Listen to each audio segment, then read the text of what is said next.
नमस्कार, बघूयात आजचा पहिला प्रकार। आता हा पदार्थ तयार करण्यासाठी एका परातीमध्ये आपल्याला अर्धा कप बेसन पीठ घ्यायचं आहे। 1 कप तांदळाचं पीठ यामध्ये घालून घ्यायचं आहे। आता काही मसाले यात घालूया। 1 चमचा लाल तिखट घालूया, पाव चमचा हळदी पावडर घालायची आहे, 1 चमचा धणे पावडर घालूया, 1 चमचा भाजून घेतलेल्या जिऱ्याची पावडर घालायची आहे, पाव चमचा हिंग घालायचा आहे, 1 चमचा काळी मिरी पावडर घालायची आहे। काळी मिरी पावडरमुळे या पदार्थाला खूप छान चव येते। पाव चमचा ओवा घालायचा आहे आणि मोठे 2 चमचे यामध्ये पांढरे तीळ घालून घ्यायचे आहे। आता चवीप्रमाणे यामध्ये मीठ घालूया। आता हा पदार्थ खुसखुशीत आणि क्रिस्पी तयार होण्यासाठी इथे मी पोहे खाण्याचे 3 चमचे बटर घेतलं। बटर आपल्याला वितळून घ्यायचे आणि या पिठामध्ये घालून घ्यायचं आहे। बटर ऐवजी तुपाचा किंवा तेलाचा वापर सुद्धा करू शकता, पण बटर घातल्यामुळे हा पदार्थ जास्त खुसखुशीत तयार होतो। आता हे सर्व जिन्नस आपल्याला चांगले मिक्स करून घ्यायचे। बघा मी याला मिक्स करून घेतलं। आता याची पिठाची मूठ बांधून बघायची। अशी मूठ जर बांधली गेली तर समजायचं बटरचं मोहन या पिठामध्ये अगदी परफेक्ट झालेलं आहे। तर यामध्ये आपल्याला पाणी घालायचंय। तर इथे मी पाणी हलकं गरम करून घेतलेलं होतं। पाणी इतपत गरम आहे हाताला चटका सहन होईल एवढंच मी पाणी गरम केलेलं होतं। थोडं थोडं पाणी घालायचं आणि याचं पीठ मळून घ्यायचं। पीठ जास्त सैल पण मळायचं नाही आणि जास्त घट्ट पण मळायचं नाही, मीडियम थिकनेसचं पीठ मळून घ्यायचं। बघा अशा पद्धतीचं।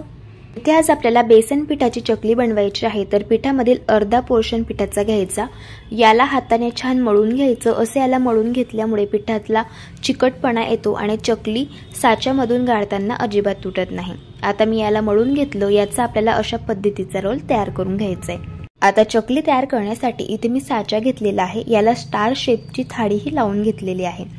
आता याला आपल्याला आतमधून तेल लावून ग्रीस करून घ्यायचं आहे। आता हे तयार करून घेतलेलं चकलीचं पीठ आपल्याला यामध्ये असं दाबून भरून घ्यायचंय आणि हा साचा बंद करून घ्यायचा आहे। चला आता लगेच आपण चकली बनवायला सुरुवात करूयात। आता चकली तयार करण्यासाठी इथे मी एक पसरट ताट घेतलेलं आहे। यावरती आपल्याला चकली ही गाळून घ्यायची आहे। तुम्ही बघू शकता चकली गाळताना अजिबात कुठेही तुटत नाहीये आणि मस्त अशी काटेदार चकली ही तयार होत आहे। चकलीचा शेवटचा वेढा आपल्याला असा याला चिटकवून घ्यायचा आहे, म्हणजे चकली ही तेलामध्ये घातल्यानंतर तुटणार नाही। मस्त अशी पहिली चकली तयार झाली। अशाच पद्धतीने दुसरी चकली सुद्धा तुम्हाला तयार करून दाखवत आहे।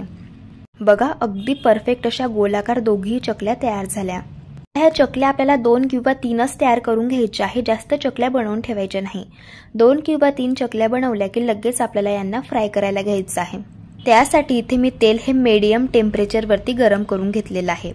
आता चकल्या उलथाण्यावरती ठेवायच्या आणि तेलामध्ये सोडून घ्यायच्या, म्हणजे चकल्या तेलामध्ये घालताना तुटत नाहीत। आता या चकल्या आपल्याला गॅसच्या अगदी मंद आचेवरती क्रिस्पी आणि कुरकुरीत होईपर्यंत फ्राय करून घ्यायचे आहेत।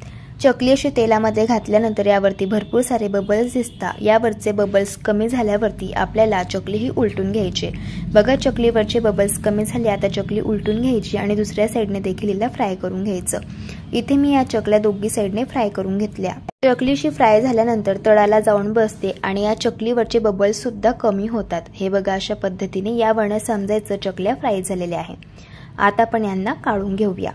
तुम्ही बघू शकता अगदी छान अशा क्रिस्पी कुरकुरीत चकल्या तयार झालेल्या आहेत आणि तुमच्या लक्षात आलं असेल ही चकली अजिबात तेलकट तयार झालेली नाहीये। अशाच पद्धतीने मी सर्व चकल्या तयार करून घेतल्या। ही चकली अगदी झटपट तयार होते, चवीला तर अगदी भन्नाट लागते आणि सगळ्यात महत्त्वाचं चकली अगदी हलकी फुलकी तयार होते आणि अजिबात तेल पीत नाही। मी तुम्हाला ही चकली तोडून दाखवते। बघा अगदी छान क्रिस्पी कुरकुरीत अशी ही चकली तयार झाली। अशा पद्धतीने एकदा ट्राय करून बघा। प्रकार क्रमांक 2, शंकरपाळी तयार करण्यासाठी 4 कप इथे मी मैदा घेतलेला आहे आणि 1 कप पिठी साखर घेतलेली आहे। याच कपाने इथे मी 4 कप मैदा हा मोजून घेतलेला आहे। आता इथे मी पाऊण कप एवढं दूध घेतलेलं आहे। दूध इथे आपल्याला रूम टेम्परेचरवरचं वापरायचं आहे आणि हे दूध 110 ml एवढं आहे। आणि अर्धा कप इथे मी तूप घेतलेलं आहे। इथे मी साजूक तूप वापरत आहे, तुम्ही ते वनस्पती तूप सुद्धा वापरू शकता। सगळ्यात आधी आपल्याला शुगर सिरप तयार करायचं आहे। तर त्यासाठी सॉसपॅन मध्ये आपल्याला साखर घालून घ्यायची आहे आणि दूध घालून घ्यायचं आहे। आता याला मिक्स करून घ्यायचंय आणि हे मिश्रण आपल्याला गॅसवरती 2 मिनिटांसाठी गरम करून घ्यायचंय। यामध्ये आपण साखर घातलेली आहे, तर साखर विरघळेपर्यंत 1 ते 2 मिनिटं याला आपल्याला छान मिक्स करून घ्यायचे आपल्याला याचा पाक अजिबात बनवायचा नाहीये।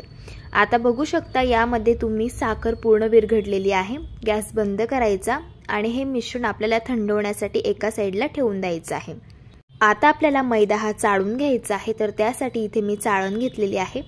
मैदा चाळताना मी तुम्हाला दाखवते। आपण बरोबर 4 कप एवढं हे मैदा घेतलेला आहे। आधी 1 कप घातला, नंतर 2 कप, हा 3रा कप आणि हा आहे 4था कप। असं बरोबर 4 कप हा मैदा आपण घेतलाय। मैदा आपल्याला चांगला चाळून घ्यायचा आहे। यामध्ये चिमूटभर मीठ घालायचंय आणि मिक्स करून घ्यायचं आहे। आता पुढची प्रोसेस बघूया। सॉसपॅन मध्ये आपल्याला हे साजूक तूप घालून घ्यायचं आहे। तूप इथे आपल्याला कडकडीत गरम करून घ्यायचं आहे। असं तूप कडकडीत गरम करून आपल्याला या मैद्याच्या पिठामध्ये घालून घ्यायचं आहे। असं कडकडीत तुपाचं मोहन मैद्यामध्ये घालून घेतल्यामुळे शंकरपाळी क्रिस्पी कुरकुरीत तयार होते आणि मस्त अशी पदर शंकरपाळीची सुटली जाते। त्यामुळे बघू शकता इथे आपण कडकडीत हे तूप गरम करून घेतलं आणि हे तूप असं मैद्यावरती घालून घ्यायचं आहे। आता हे मिश्रण फार गरम आहे तुपामुळे, तर त्यामुळे सुरुवातीला चमच्याने मिक्स करून घ्यायचं आहे आणि हलकसं मिश्रण कोमट झाल्यानंतर दोघी हातांनी छान आपल्याला हे मिक्स करून घ्यायचं आहे। लक्षात ठेवायचं पूर्ण तूप हे पिठाला लागलं गेलं पाहिजे। आता इथे मी हे पीठ मिक्स करून घेतलेलं आहे। थोडंसं पीठ हातामध्ये घ्यायचं आणि याची अशी मूठ करून बघायची। अशी मूठ बांधली गेली तर समजायचं तुपाचं मोहन मैद्यामध्ये अगदी परफेक्ट झालेलं आहे। आता जे दूध आणि साखरेचं मिश्रण आपण तयार करून घेतलं होतं ते थोडं थोडं यामध्ये घालायचं आहे आणि याचा आपल्याला गोळा हा मळून घ्यायचा आहे। पिठाचा गोळा इथे आपल्याला जास्त सैल पण मळायचं नाहीये आणि जास्त घट्ट पण मळायचं नाहीये। मध्यम असं आपल्याला हे पीठ मळून घ्यायचं आहे। बघू शकता अशा पद्धतीने। आता थोडासा पिठाचा गोळा घ्यायचा आणि याला हातावरतीच आपल्याला थोडंसं मळून घ्यायचं आहे आणि तुम्ही बघू शकता या पिठाला कुठेही क्रॅक्स गेलेले नाहीये। याचा अर्थ पीठ इथे आपलं चांगलं मळून झालेलं आहे। जर पिठाला क्रॅक्स जात असतील तर 1 ते 2 मिनिटं पुन्हा पीठ मळून घ्यायचं। आता झाकण ठेवून 5 मिनिटं इथे मी हे पीठ मुरण्यासाठी ठेवलेलं होतं। आता पीठ मुरल्यानंतर पुन्हा आपल्याला हाताने छान असं याला मळून घ्यायचं आहे। असं पीठ मळून घेतल्यामुळे एकसारखं होतं आणि त्यापासून शंकरपाळी सुद्धा अगदी परफेक्ट तयार होता। आता आपल्याला ह्या पिठातील मोठ्या साईजचा एक गोळा घ्यायचा आहे। याला पुन्हा थोडंसं मळून घ्यायचं आहे आणि याचा आपल्याला मोठ्या साईजचा उंडा हा तयार करून घ्यायचा आहे। तुम्ही पाहू शकता अशा पद्धतीने। आता शंकरपाळ्यांची चपाती लाटताना एक गोष्ट लक्षात ठेवायची। ही चपाती जास्त बारीक लाटायची नाही। जर चपाती खूप बारीक लाटली गेली तर शंकरपाळी कडक तयार होते, क्रिस्पी कुरकुरीत तयार होत नाही आणि शंकरपाळीला अजिबात पदर सुटत नाही। शंकरपाळीची चपाती अशी आपल्याला 1 सेंटीमीटर एवढी जाडसर ठेवायची आहे। अशी जाडसर चपाती ठेवल्यामुळे शंकरपाळीला लेयर्स खूप छान सुटते आणि शंकरपाळी क्रिस्पी खुसखुशीत तयार होते। इथे मी पोळी लाटून घेतली। आता आपल्याला शंकरपाळी कट करून घ्यायची आहे। इथे मी ही शंकरपाळी चौकोनी शेपमध्ये कापून घेतलेली आहे। तुम्ही इथे डायमंड शेपमध्ये सुद्धा कापून घेऊ शकता। आता ही शंकरपाळी कट करून घेतल्यानंतर एका प्लेटमध्ये काढून घ्यायची आहे आणि अशाच पद्धतीने आपल्याला दुसरी शंकरपाळ्याची चपाती सुद्धा लाटून घ्यायची आहे। इथे मी सर्व शंकरपाळी कट करून घेतलेली आहे। आता आपल्याला शंकरपाळी फ्राय करून घ्यायची आहे। आता शंकरपाळी फ्राय करताना एक गोष्ट लक्षात ठेवायची। तेलाचं टेम्परेचर जास्त कमी सुद्धा नसावं आणि जास्त सुद्धा नसावं। तेल जर खूप कडकडीत तापलेलं असेल तर शंकरपाळीला कलर लवकर येतो आणि आतून शंकरपाळी कच्ची राहते आणि जर तेल हे कमी गरम असेल तर शंकरपाळी तेलामध्ये विरघळू शकते। त्यामुळे तेल मीडियम टेम्परेचरवरती गरम करून घ्यायचं आणि ही शंकरपाळी आपल्याला आता क्रिस्पी आणि कुरकुरीत होईपर्यंत गॅसच्या मीडियम फ्लेमवरती फ्राय करून घ्यायचे। इथे मी शंकरपाळी फ्राय करून घेतली। आता आपण यांना काढून घेऊया। तुम्ही बघू शकता शंकरपाळीला छान मस्त पदर सुटलेली आहे आणि शंकरपाळी तळताना एक गोष्ट लक्षात ठेवायची। हलक्या सोनेरी रंगावरतीच ही शंकरपाळी काढून घ्यायची। जर जास्त डार्क रंगावरती शंकरपाळी फ्राय करून घेतली तर तिचा रंग जास्त डार्क होतो, कारण शंकरपाळी तेलामधून काढून घेतल्यानंतर सुद्धा शंकरपाळीची कुकिंग प्रोसेस ही चालूच असते। त्यामुळे शंकरपाळी हलक्या गुलाबी रंगावरती फ्राय करून घ्यायची आहे। अशाच पद्धतीने सर्व शंकरपाळी आपल्याला फ्राय करून घ्यायची आहे। बघू शकता दुसरी बॅच सुद्धा अगदी परफेक्ट अशी फ्राय झालेली आहे आणि या शंकरपाळीला देखील मस्त पदर सुटलेली आहे। इथे आपली क्रिस्पी कुरकुरीत अशी गोड शंकरपाळी तयार झालेली आहे। बिस्किटापेक्षाही खुसखुशीत आणि भरपूर सारी पदर सुटलेली शंकरपाळी तयार झालेली आहे। ही शंकरपाळी तोंडात टाकताच विरघळते, इतकी मस्त तयार होते। अशा पद्धतीने तुम्ही एकदा ट्राय करून बघा। प्रकार क्रमांक 3। आता हा पदार्थ तयार करण्यासाठी 2 वाटी आपल्याला गव्हाचं पीठ घ्यायचं आहे। जे पीठ आपण चपातीसाठी वापरतो तेच पीठ आपल्याला इथे वापरायचं आहे। आता त्याच वाटीने आपल्याला पाव वाटी बारीक रवा घ्यायचा आहे। बारीकच रवा वापरायचा, जाड रवा वापरायचा नाही। आता पोहे खाण्याचे 3 चमचे यामध्ये साजूक तूप घालून घ्यायचं। आता हे तूप आपल्याला छान या पिठामध्ये मिक्स करून घ्यायचं आहे। तूप पूर्ण पिठाला लागलं गेलं पाहिजे। तूप मिक्स करून घेतल्यानंतर थोडंसं पीठ हातामध्ये घ्यायचं आणि याची अशी मूठ करून बघायची। अशी जर मूठ बांधली गेली तर समजायचं तुपाचं मोहन पिठामध्ये अगदी परफेक्ट झालेलं आहे। आता पिठामध्ये थोडं थोडं पाणी घालायचं आणि याचा आपल्याला अगदी घट्टसर असा गोळा मळून घ्यायचा आहे। इथे मी हा गोळा मळून घेतलेला आहे। पीठ घट्ट मळून घेतल्यामुळे या पिठाला अशा पद्धतीने क्रॅक्स जातात। आता थोडंसं पीठ हातामध्ये घ्यायचं आणि आपण जशी पिठाची मूठ करतो तशा पद्धतीने आपल्याला हा जो गोळा आहे तो हातामध्ये प्रेस करून घ्यायचा आहे। हे बघा अशा पद्धतीने, आणि असेच गोळे आपल्याला आता तयार करून घ्यायचे आहे। इथे मी हे सर्व गोळे तयार करून घेतले। आता आपण यांना फ्राय करून घेऊयात। इथे मी तेल गरम करून घेतलंय। आता यामध्ये आपण हे तयार करून घेतलेले गोळे घालून घेऊयात। याला आपल्याला गॅसच्या मीडियम फ्लेमवरती हलक्या गुलाबी रंगावरती फ्राय करून घ्यायचं आहे। हे गोळे अजिबात गॅसच्या हाय फ्लेमवरती फ्राय करायचे नाहीत, नाहीतर हे आतून कच्चे राहू शकता। त्यामुळे गॅसच्या मीडियम फ्लेमवरती यांना फ्राय करून घ्यायचं। इथे मी हे गोळे फ्राय करून घेतले आणि हे गोळे फ्राय करण्यासाठी 6 ते 7 मिनिटे एवढा कालावधी लागतो। आता आपण यांना काढून घेऊया। अशाच पद्धतीने आपल्याला सर्व गोळे हे फ्राय करून घ्यायचे आहे। इथे मी हे गोळे फ्राय करून घेतलेले आहे। आता हे पूर्णपणे थंड झाल्यावरती आपल्याला हाताने अशा पद्धतीने यांना तोडून घ्यायचं आहे। आता आपण याला बारीक करून घेऊया। त्यासाठी मिक्सरचं भांडं घ्यायचं आणि यामध्ये आपल्याला याला घालून घ्यायचं आहे। याला मिक्सरमध्ये आपल्याला फिरवून घ्यायचं आहे। तर हे बघा, आपल्याला याला जास्त बारीक करायचं नाही। जसा आपला जाड रवा असतो तशा पद्धतीचं रेवाड टेक्स्चर याचं असायला हवं, इतपत याला आपल्याला मिक्सरमध्ये फिरवून घ्यायचं आहे। हे बघा अशा पद्धतीने। इथे आज आपण चुरमा लाडू बनवणार आहोत, तर त्यासाठी आपल्याला हे तयार करून घेतलेलं मिश्रण गाळून घ्यायचं आहे। असं हे मिश्रण गाळून घेतल्यामुळे जर यामध्ये काही मोठे पीसेस राहिले असेल तर ते सुद्धा वेगळे होतात। इथे मी याला छान गाळून घेतलेलं आहे। तुम्ही बघू शकता इथे जे मोठे पीसेस उरलेले आहे, आता याला देखील आपल्याला मिक्सरमध्ये घालायचं आहे आणि बारीक करून घ्यायचं आहे आणि नंतर गाळून घ्यायचं आहे। हे बघा, इथे मी याला छान गाळून घेतलेलं आहे आणि मस्त छान असं एकसारखं हे आपल्याला मिश्रण मिळालेलं आहे। जसं आपला बारीक रवा असतो तशाच पद्धतीचं हे मिश्रण आहे। आता यामध्ये आपल्याला पाव वाटी कडकडीत गरम करून घेतलेलं तूप घालून घ्यायचं आहे। असं तूप घातल्यामुळे हे लाडू अगदी छान मऊ लुसलुशीत तयार होतात आणि तोंडात टाकताच विरघळतात। आता तूप फार गरम आहे, त्यामुळे आपल्याला सुरुवातीला याला चमच्याने मिक्स करून घ्यायचं आहे आणि मिश्रणानंतर थोडं थंड झाल्यानंतर याला हाताने मिक्स करून घ्यायचं। एक गोष्ट लक्षात ठेवायची, तुपाचा फ्लेवर पूर्णपणे या मिश्रणाला लागला गेला पाहिजे। याला मी छान मिक्स करून घेतलेलं आहे आणि तुम्ही बघू शकतात अगदी दाणेदार असं हे मिश्रण तयार झालेलं आहे। आता इथे मी कढई गरम करायला ठेवलेली आहे। यामध्ये आपल्याला पुन्हा 2 छोटे चमचे साजूक तूप घालून घ्यायचं आहे। आता तूप आपल्याला गरम करून घ्यायचं आहे आणि यामध्ये आपल्याला 1 वाटी गूळ घालून घ्यायचा आहे। ज्या वाटीने आपण गव्हाचं पीठ घेतलं होतं त्याच वाटीने इथे मी 1 वाटी गूळ घेतला। गूळ आपल्याला फक्त विरघळून घ्यायचा आहे, गुळाचा अजिबात पाक बनवायचा नाही। हे बघा, गूळ इथे आता विरघळलेला आहे। आता गॅस बंद करून घ्यायचा आणि हे गरम गरम गुळाचं मिश्रण आपल्याला या तयार करून घेतलेल्या मिश्रणामध्ये घालून घ्यायचं आहे। 2 वाटी गव्हाच्या पिठासाठी 1 वाटी गूळ हे अगदी परफेक्ट प्रमाण आहे। आता यामध्ये आपल्याला बारीक कापून घेतलेले काजू आणि बदामाचे काप घालून घ्यायचे आहे। पाव चमचा यामध्ये वेलची पावडर घालून घेऊया आणि हे सर्व जिन्नस आपल्याला चमच्याने सुरुवातीला मिक्स करून घ्यायचे आहे, कारण गुळाचा पाक फार गरम आहे त्यामुळे। थोडंसं हे मिश्रण थंड झाल्यानंतर लगेच आपल्याला हे सर्व मिश्रण हाताने मिक्स करून घ्यायचं आहे।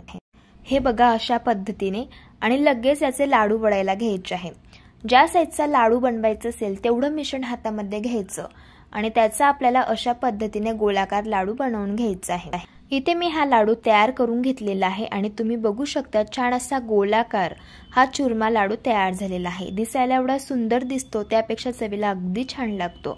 अशाच पद्धतीने मी हे सर्व लाडू तयार करून घेतले। हे लाडू आपण गव्हाच्या पिठापासून बनवलेले आहेत, त्यामुळे हे लाडू भरपूर सारे प्रोटीन्स आणि फायबरयुक्त तयार होतात आणि चवीला तर हे लाडू अतिशय भन्नाट लागतात, तोंडात टाकताच विरघळतात। अशा पद्धतीने तुम्ही एकदा ट्राय करून बघा। प्रकार क्रमांक 4। इथे मी 1 किलो पातळ पोहे घेतलेले आहे। हे पोहे 2-3 वेळेस मी चाळणीने चांगले चाळून घेतलेले आहे। पोहे असे चाळून घ्यायचे म्हणजे पोह्यांमधील जी पावडर असते तर ती सुद्धा निघून जाते। आता हे पोहे आपल्याला भाजून घ्यायचे आहे। 1 किलो पोहे आहे तर हे एका कढईमध्ये पूर्णपणे बसणार नाही, त्यामुळे आपल्याला 3 किंवा 4 बॅचेसमध्ये हे पोहे भाजून घ्यायचे आहे। इथे मी हे पोहे भाजून घेतलेले आहे। आता हे पोहे थोडेसे हातामध्ये घ्यायचे आणि चुरून बघायचे। मस्त असे क्रिस्पी आणि कुरकुरीत पोहे झालेले आहे, याचा अर्थ आपले पोहे इथे भाजून झालेले आहे। आणि हे पोहे भाजण्यासाठी 6 ते 7 मिनिटे एवढा कालावधी मला लागलेला आहे। आता पोहे आपल्याला एका ताटामध्ये काढून घ्यायचे आहे आणि अशाच पद्धतीने पोह्यांची पुढची बॅच सुद्धा आपल्याला भाजून घ्यायची आहे। याच पद्धतीने मी सर्व पोहे भाजून घेतलेले आहे। आता पुढची प्रोसेस बघूया। इथे मी तेल गरम करून घेतलेलं आहे। यामध्ये आपल्याला शेंगदाणे फ्राय करून घ्यायचे। इथे मी 1 वाटी शेंगदाणे घेतलेले आहे। शेंगदाणे हलकेसे क्रिस्पी कुरकुरीत होईपर्यंत आणि हलक्या गुलाबी रंगावरती आपल्याला चांगले फ्राय करून घ्यायचे आहे। इथे मी शेंगदाणे फ्राय करून घेतले। आता आपण यांना काढून घेऊया। आता असे हे शेंगदाणे तेलातून काढून घेतल्यानंतर लगेच आपल्याला या भाजून घेतलेल्या पोह्यांवरती घालून घ्यायचे आहे। आता त्याच तेलामध्ये 1 वाटी आपल्याला खोबरं घालून घ्यायचं आहे। आता हे खोबरं देखील आपल्याला हलक्या गुलाबी रंगावरती चांगलं फ्राय करून घ्यायचंय। बघू शकता इथे आपलं खोबरं देखील फ्राय झालेलं आहे। आता हे देखील आपल्याला या पोह्यांवरती घालून घ्यायचं आहे। आता त्याच तेलामध्ये आपल्याला 1 वाटी काजूचे काप घालायचे आहे आणि हे काजूचे काप देखील हलक्या गुलाबी रंगावरती आपल्याला फ्राय करून घ्यायचे। आता काजू देखील फ्राय झालेले आहे। आता हे देखील पोह्यांवरती घालून घेऊया। आता इथे मी 1 वाटी फुटाण्याची डाळ घेतलेली आहे। फुटाण्याची डाळ आपल्याला क्रिस्पी आणि कुरकुरीत होईपर्यंत हलक्या गुलाबी रंगावरती फ्राय करून घ्यायचे। हिला मी फ्राय करून घेतली। आता ही देखील आपण काढून घेऊया आणि याला देखील आपण पोह्यांवरती ॲड करून घेऊया। आता आपण कढीपत्ता फ्राय करून घेणार आहोत। तर इथे मी 1 वाटी कढीपत्ता घेतलेला आहे। कढीपत्ता आपल्याला क्रिस्पी कुरकुरीत होईपर्यंत चांगला फ्राय करून घ्यायचा आहे। इथे आपला कढीपत्ता फ्राय झालेला आहे। याला देखील पोह्यांवरती घालून घ्यायचे। सगळ्यात शेवटी आता आपल्याला 1 वाटी बारीक कापून घेतलेली मिरची घालायची तेलामध्ये आणि मिरची छान क्रिस्पी कुरकुरीत होईपर्यंत फ्राय करून घ्यायची। इथे मी ही मिरची देखील क्रिस्पी आणि कुरकुरीत होईपर्यंत फ्राय करून घेतलेली आहे। आता हिला देखील आपण काढून घेऊया आणि या पोह्यांवरती घालून घेऊया। आता शिल्लक राहिलेल्या या तेलामध्ये आपल्याला 1 चमचा मोहरी घालून घ्यायची आहे, 1 चमचा जिरं घालायचं आहे आणि 1 चमचा बडीशोप घालून घ्यायची आहे, पाव चमचा हिंग घालायचा आहे आणि 1 चमचा यामध्ये आपल्याला हळदी पावडर घालून घ्यायची आहे आणि हे सर्व जिन्नस चांगले मिक्स करून घ्यायचे आहे आणि ही तयार करून घेतलेली फोडणी आपल्याला या चिवड्यावरती घालून घ्यायची आहे। अशी गरम तेलाची फोडणी चिवड्यामध्ये घालून घेतल्यामुळे चिवड्याला एकसारखा पिवळसर रंग येतो। आता सगळ्यात शेवटी चवीप्रमाणे यात मीठ घालायचे। हवं तर तुम्ही यामध्ये थोडीशी साखर सुद्धा घालू शकता, पण आमच्या घरी साखर आवडत नाही चिवड्यामध्ये। आता हा चिवडा आपल्याला छान मिक्स करून घ्यायचा आहे। इथे मी हा चिवडा मिक्स करून घेतलेला आहे। बघू शकता चिवड्याला एकसारखा पिवळसर रंग आलेला आहे आणि मस्त असा क्रिस्पी कुरकुरीत इथे आपला हा पातळ पोह्यांचा चिवडा तयार झालेला आहे। अशा पद्धतीने तुम्ही एकदा ट्राय करून बघा। तर हे अगदी प्रकार क्रमांक 5। आता एका मिक्सरच्या भांड्यामध्ये 2 वाटी फुटाण्याची डाळ घालायची आहे। या डाळची आपल्याला अगदी बारीक अशी पावडर तयार करून घ्यायची आहे। हे बघा अशा पद्धतीने। आता ही तयार करून घेतलेली फुटाण्याची पावडर आपल्याला भाजून घ्यायची आहे। तर त्यासाठी इथे मी अर्धी वाटी तूप घेतलेलं आहे। आपल्याला सर्वच तूप वापरायचं आहे, पण हे तूप वापरताना थोडं थोडं तूप घालून आपल्याला ही फुटाण्याच्या डाळची पावडर छान भाजून घ्यायची आहे। तर हे बघा तूप छान गरम झाल्यावरती यामध्ये तयार करून घेतलेली फुटाण्याच्या डाळची पावडर घालून घ्यायची आहे आणि गॅसच्या अगदी मंद आचेवरती आपल्याला ही पावडर छान भाजून घ्यायची आहे। हे बघा, अशा पद्धतीने आपल्याला यामध्ये थोडं थोडं तूप घालायचं आहे आणि छान ही पावडर आपल्याला भाजून घ्यायची आहे। आता या फुटाण्याच्या डाळच्या पावडरमध्ये मी जवळजवळ सर्वच तूप यामध्ये घातलेलं आहे। आता आपण याला छान मिक्स करून घेऊयात। हे बघा, मी याला छान मिक्स करून घेतलेलं आहे। आता या मिश्रणाला तूप सुटेपर्यंत 6 ते 7 मिनिटं अगदी गॅसच्या लो फ्लेमवरती आपल्याला भाजून घ्यायचं आहे। इथे मी हे मिश्रण 6 ते 7 मिनिटं गॅसच्या लो फ्लेमवरती छान भाजून घेतलेलं आहे आणि मिश्रण छान भाजून घेतल्यामुळे तुम्ही बघू शकतात की याला तूप सुटलेलं आहे आणि तुम्ही बघू शकतात मिश्रणाचा छान गोळा तयार होत आहे। याचा अर्थ मिश्रण छान भाजून झालेलं आहे। याला एका बाउलमध्ये आपण आता काढून घेऊया। आता हे मिश्रण गरम असतानाच यामध्ये आपल्याला साखर घालायची आहे। इथे मी एका चाळणीमध्ये 1 वाटी साखर घातली आहे। आता ही साखर आपण गाळून घेऊया। गोळाचं प्रमाण आवडीप्रमाणे कमी जास्त करू शकतात। आता हे मिश्रण फार गरम आहे, त्यामुळे असं चमच्याने याला लगेच मिक्स करून घ्यायचं आहे। मिश्रण छान मिक्स करून झाल्यानंतर याला थंड करून घ्यायचं। मिश्रण थंड झाल्यावरती 1 चमचा यामध्ये आपण वेलची पावडर घालूयात आणि हाताने आपल्याला हे मिश्रण छान मिक्स करून घ्यायचं आहे। यामध्ये जर काही गाठी असेल तर त्या सुद्धा आपल्याला हाताने फोडून घ्यायच्या आहे। इथे आज आपण फुटाण्याच्या डाळचे लाडू तयार करणार आहोत, तर त्यासाठी ज्या साईजचा तुम्हाला लाडू तयार करायचा असेल त्या साईजचं मिश्रण घ्यायचं आहे आणि त्याचा अशा पद्धतीने लाडू हा तयार करून घ्यायचा आहे। लाडू छान तयार झाला की यावरती आपल्याला पिस्ता अशा पद्धतीने लावून घ्यायचा आहे। पिस्त्याच्या ऐवजी तुम्ही बदामाचे काप सुद्धा लावू शकतात। अशाच पद्धतीने मी सर्व लाडू हे तयार करून घेतलेले आहे। असे हे फुटाण्याच्या डाळचे लाडू चवीला तर अगदी भन्नाट तयार होतात आणि सगळ्यात महत्त्वाचं तोंडात टाकताच विरघळतात। लहान काय मोठ्यांना सुद्धा हे फुटाण्याच्या डाळचे लाडू खूप आवडतील। नक्की एकदा अशा पद्धतीने ट्राय करून बघा। प्रकार क्रमांक 6। आता हा पदार्थ तयार करण्यासाठी एक मोठ्या आकाराचं नारळ मी फोडून घेतलेला आहे। आता या नारळाची मी साल काढून घेतलेली आहे, तुम्ही नाही काढली तरी चालू शकतं। आता या नारळाचे आपल्याला काप करून घ्यायचे आहे, तर मी नेहमी असे बटाट्याच्या स्लाइसरने काप करून घेते। जर आपण सुरीने कापायला गेलं तर नारळ हे कडक असतं आणि त्यामुळे त्याचे काप लवकर कापले जात नाही, म्हणून बघा असे बटाट्याच्या स्लाइसरने मी हे काप करून घेतले। अगदी पातळ असे हे काप आपले तयार होतात। प्रत्येक नारळाची साईज ही वेगळी वेगळी असू शकते, त्यामुळे हे काप आपल्याला मोजून घ्यायचे आहे। आधी 1 कप हे मोजून घेतले, हा आहे 2रा कप आणि हा आहे 3रा कप। बघा, बरोबर 3 कप एवढे हे नारळाचे काप आहे। आता हे नारळाचे काप आपल्याला मिक्सरमध्ये फिरवून घ्यायचे आहे। इथे मी मोठ्या साईजचं मिक्सर घेतलं आहे, त्यामुळे यामध्ये मी हे काप फिरवून घेत आहे। तुम्ही लहान भांड्यामध्ये सुद्धा ही प्रोसेस करू शकता। बघा, इथे मी हे नारळाचे काप मिक्सरमध्ये फिरवून घेतलेले आहे। आता 3 कप इथे आपले नारळाचे काप होते, त्यामुळे यामध्ये 1.5 कप आपल्याला साखर घालायची आहे। आधी 1 कप घातली आणि नंतर अर्धा कप। आता त्याच कपाने अर्धा कप यामध्ये दूध घालायचं आहे आणि पुन्हा याला मिक्सरमध्ये आपल्याला एकसारखं फिरवून घ्यायचं आहे। बघा, मी याला पुन्हा मिक्सरमध्ये फिरवून घेतलेलं आहे। इथे आपलं हे मिश्रण तयार झालेलं आहे। आज आपण नारळाची वडी तयार करणार आहोत, तर त्यासाठी कढईमध्ये 2 छोटे चमचे आपल्याला साजूक तूप घालून घ्यायचं आहे। आता तूप चांगलं गरम झालं। आता हे तयार करून घेतलेलं मिश्रण आपल्याला यामध्ये घालून घ्यायचं आहे। आता हे मिश्रण आपल्याला सतत मिक्स करत परतून घ्यायचं आहे। मिश्रणामध्ये आपण साखर घातलेली आहे, त्यामुळे हे मिश्रण असं सैलसर तयार होतं। आपल्याला हे सतत मिक्स करत घट्ट होईपर्यंत गॅसच्या अगदी मंद आचेवरती परतून घ्यायचं आहे। हे मिश्रण परतत असताना गॅसची फ्लेम अजिबात मोठी करायची नाही, नाहीतर हे मिश्रण लालसर तयार होतं आणि त्यामुळे वडीला रंग अजिबात चांगला येत नाही। बघा, हे मिश्रण मी सतत मिक्स करत गॅसच्या अगदी मंद आचेवरती घट्ट होईपर्यंत परतून घेतलं। एवढंच हे मिश्रण आपल्याला परतून घ्यायचं आहे, यापेक्षा जास्त परतून घ्यायचं नाही, नाहीतर हे मिश्रण कोरडं होतं। आता हे मिश्रण व्यवस्थित तयार झालेलं आहे की नाही ते कसं ओळखायचं? कढईच्या कडेला तुम्ही बघू शकता भरपूर सारं मिश्रण हे चिटकलेलं आहे आणि हे मिश्रण कोरडं झालेलं आहे। यावरनं समजायचं इथे आपलं हे मिश्रण तयार झालेलं आहे। दुसरी पद्धत, थोडंसं मिश्रण हातामध्ये घ्यायचं, याचा असा गोळा तयार करून बघायचा। असा याचा गोळा जर तयार झाला तर समजायचं मिश्रण अगदी परफेक्ट तयार झालं। आता सगळ्यात शेवटी यामध्ये आपल्याला पाव चमचा वेलची पावडर घालून घ्यायची आहे आणि याला मिक्स करून घ्यायचं आहे। आता वेळ न वाया घालवता लगेच आपल्याला बर्फी सेट होण्यासाठी ठेवायची आहे। त्यासाठी इथे मी एक केकचा टीन घेतला, याला तूप लावून घेतलं आणि यामध्ये एक बटर पेपर लावून घेतला। आता हे बर्फीचं मिश्रण आपल्याला या टीनमध्ये ओतून घ्यायचं आहे। आता हे मिश्रण आपल्याला असं स्पॅच्युलाने एकसारखं करून घ्यायचं आहे। इथे तुम्ही वाटी सुद्धा वापरू शकता। बघा याला मी एकसारखं करून घेतलं।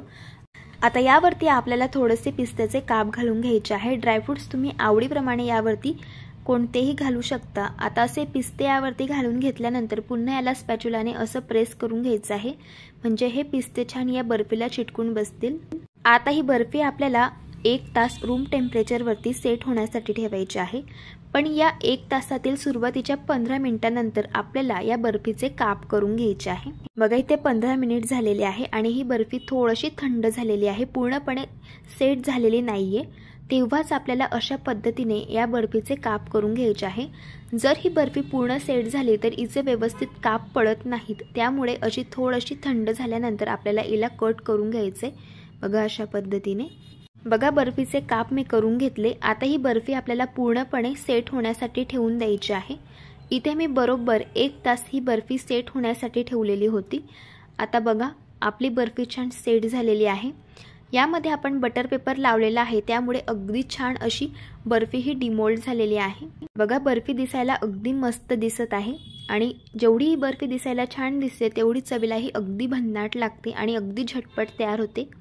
तयार झाली इथे आपली छान मऊसूत अशी ही तोंडात टाकताच विरघळणारी नारळाची बर्फी। चवीला अगदी छान लागते। अशा पद्धतीने तुम्ही एकदा ट्राय करून बघा। प्रकार क्रमांक 7। आता एका मोठ्या परातीमध्ये 1 वाटी मैदा घालून घ्यायचा आहे। त्याच वाटीने 1 वाटी बारीक रवा यात घालायचा, चवीप्रमाणे मीठ घालायचं आणि 1 छोटा चमचा साजूक तूप यामध्ये घालून घ्यायचं। आता हे सर्व जिन्नस हाताने चांगले मिक्स करून घ्यायचे।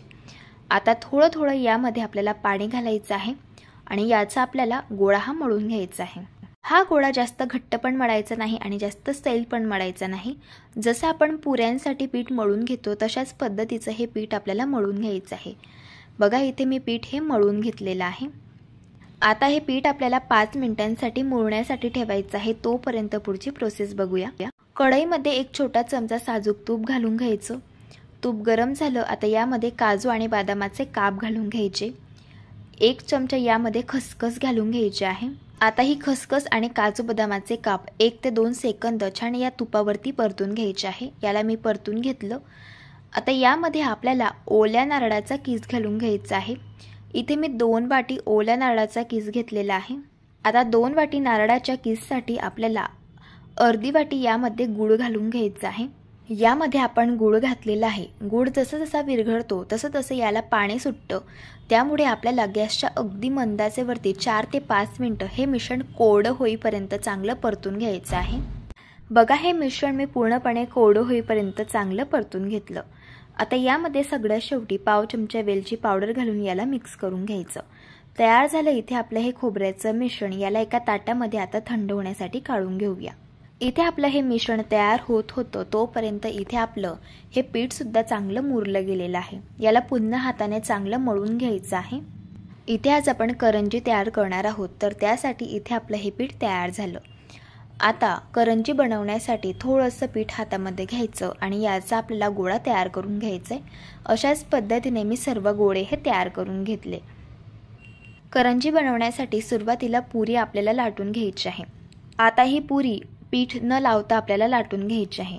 आपण हे जे पुरीचं पीठ होतं तर ते आधीच घट्ट मळून घेतलेलं होतं, त्यामुळे पीठ याला अजिबात लावण्याची गरज पडत नाही। बघा इथे मी ही पुरी लाटून घेतली। आता करंजी तयार करण्यासाठी इथे मी करंजीचा साचा घेतलेला आहे। यामध्ये आपल्याला ही जी पुरी आहे तर ती सेट करून घ्यायची आहे आणि यामध्ये हे तयार करून घेतलेलं खोबऱ्याचं सारण आपल्याला फिल करून घ्यायचं आहे। असं हे सारण आपल्याला दोघी साईडने अशा पद्धतीने थोडंसं दाबून फिल करून घ्यायचं आहे आणि ज्या कडा आहेत पुरीच्या तर त्याला देखील आपल्याला पाणी लावून घ्यायचं आहे बोटाने। असं पाणी लावून घेतल्यामुळे जेव्हा आपण करंजी तेलामध्ये फ्राय करतो तेव्हा ती तेलामध्ये फुटत नाही। आता साचा आपल्याला बंद करून घ्यायचा आहे आणि याला थोडंसं हाताने प्रेस करून घ्यायचं आणि जे उरलेलं पीठ आहे तर ते सुद्धा असं आपल्याला हे काढून घ्यायचं आहे। इथे आपली ही करंजी तयार झालेली आहे। बघू शकता अगदी मस्त अशी करंजी तयार झालेली आहे। अशाच पद्धतीने आपल्याला सर्व करंज्या तयार करून घ्यायच्या आहे। हे बघा अशा पद्धतीने। आता करंजी फ्राय करण्यासाठी तेल इथे मी गरम करून घेतलं, यामध्ये करंज्या घालून घेऊया। आता या करंज्या क्रिस्पी आणि कुरकुरीत होईपर्यंत दोन्ही बाजूंनी आपल्याला हलक्या गुलाबी रंगावरती फ्राय करून घ्यायचे आहे। करंजीची एक साइड फ्राय झाल्यावरती करंज्या पलटी करून घ्यायची आणि दोन्ही साइडने यांना फ्राय करून घ्यायचं। बघा इथे मी या करंज्या फ्राय करून घेतल्या, आता आपण यांना काढून घेऊयात। अशा या ओल्या नारळाच्या करंज्या चवीला अगदी भन्नाट लागतात आणि मस्त अशा क्रिस्पी आणि कुरकुरीत तयार होता। अशा पद्धतीने तुम्ही एकदा ट्राय करून बघा। जर तुम्हाला आजच्या या सर्व रेसिपीज आवडल्या असेल तर रेसिपीला लाईक करा, चॅनलला सबस्क्राईब करा आणि शेजारील बेल आयकॉन प्रेस करायला विसरू नका। व्हिडिओ जास्तीत जास्त शेअर करा। तर चला भेटू एका मस्त अशा चमचमीत रेसिपी सोबत, तोपर्यंत धन्यवाद।